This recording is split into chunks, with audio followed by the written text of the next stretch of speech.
續簽只批了1年，下一次續簽會不會被拒呢？首先正常嘅續簽咧，就應該係批2年或者3年啦。咁如果批1年咧，咁應該係有問題嘅。即是好明顯咧，入境處睇完呢個申請人嘅續簽文件咧，就覺得有啲猶豫。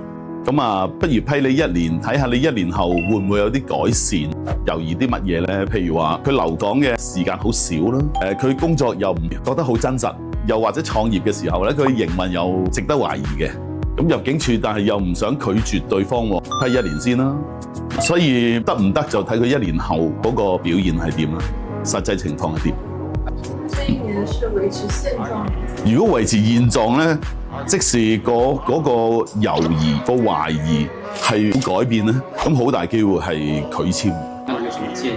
我建議就去做翻一啲可以成功續簽嘅一啲條件啦。咁啊，真係去營運一個真實嘅生意，或者係去揾一份真實嘅工作，同埋逗留多啲喺香港。OK，咁原則上呢啲都係入境處續簽嘅要求嚟嘅。